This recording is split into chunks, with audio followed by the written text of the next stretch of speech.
주안의 만나 10월 12일 수요일 묵상을 함께 나오도록 하겠습니다. 오늘 말씀은 사무엘하 15장 1절에 12절 말씀으로요. 압살롬의 반역 계획이라고 하는 제목으로 함께 묵상을 나누도록 하겠습니다.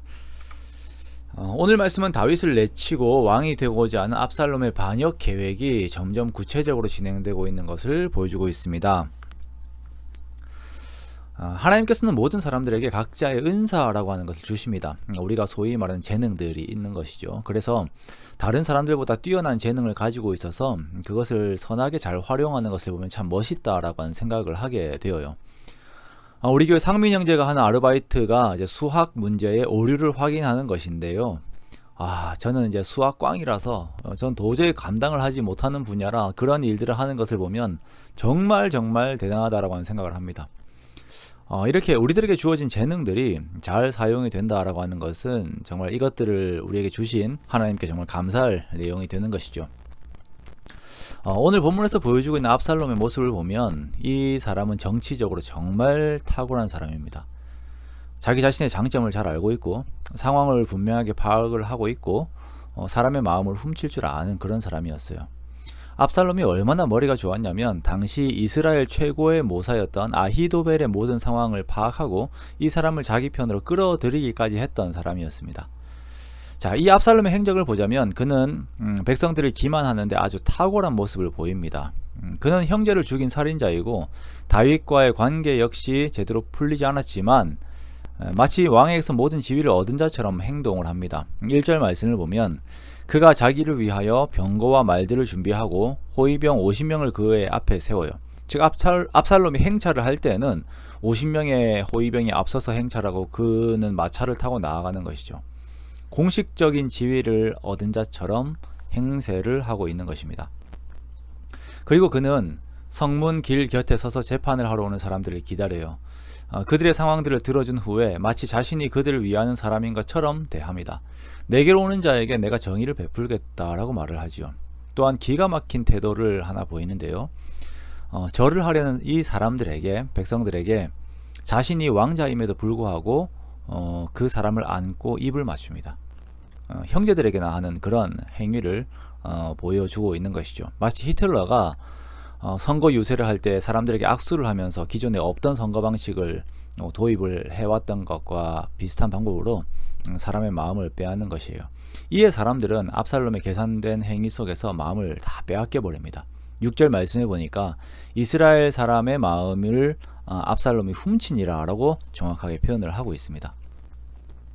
자, 예루살렘에서 사람들의 마음을 훔친 압살롬은 반역의 근거지를 마련하려고 합니다. 그것은 바로 이제 헤브론입니다. 당시 헤브론의 상황들을 보자면 이들은 다윗에 대하여 서운한 마음들이 있어요. 다윗이 막 왕이 되었을 때에 7년 반을 헤브론 중심으로 나라를 이끌었습니다. 그러나 이제 수도가 예루살렘으로 옮겨졌지요. 자신들은 다윗의 기초를 닦아주었다라고 생각을 하였지만 지금은 뒷전으로 밀려난 자의 그 서운한 마음을 가지고 있는 것입니다.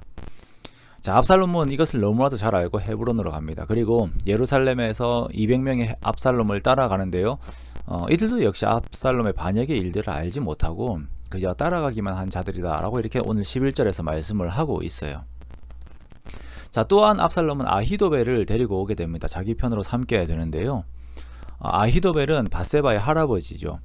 자신의 손녀 사위인 우리아를 죽인 다윗에 대한 감정이 좋을 리가 없습니다.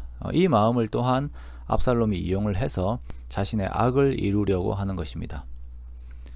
세상적으로 보면 압살롬을 중심으로 하여서 강하고 큰 세력이 이루어지고 있습니다. 무언가 이루어질 것 같아요. 그러나 하나님의 나라에서 하나님의 백성을 이끌어야 하는 왕으로서는 이렇게 하면 안 됩니다. 먼저 압살롬과 하나님과의 관계는 전무합니다. 전혀 그런 관계가 없어요. 둘째로 압살롬은 사람들의 상처받은 마음을 치유하고 회복해 주는 것이 아니라 그 마음을 이용해서 자신의 야망을 이루려 하였습니다. 그렇게 하나님의 백성들을 속였고 이것은 하나님을 속이는 것임을 그가 스스로 알지를 못하였어요. 사무엘상 16장 7절 말씀에서는 하나님께서 사람을 보시는 기준을 정확하게 말씀을 하고 있습니다.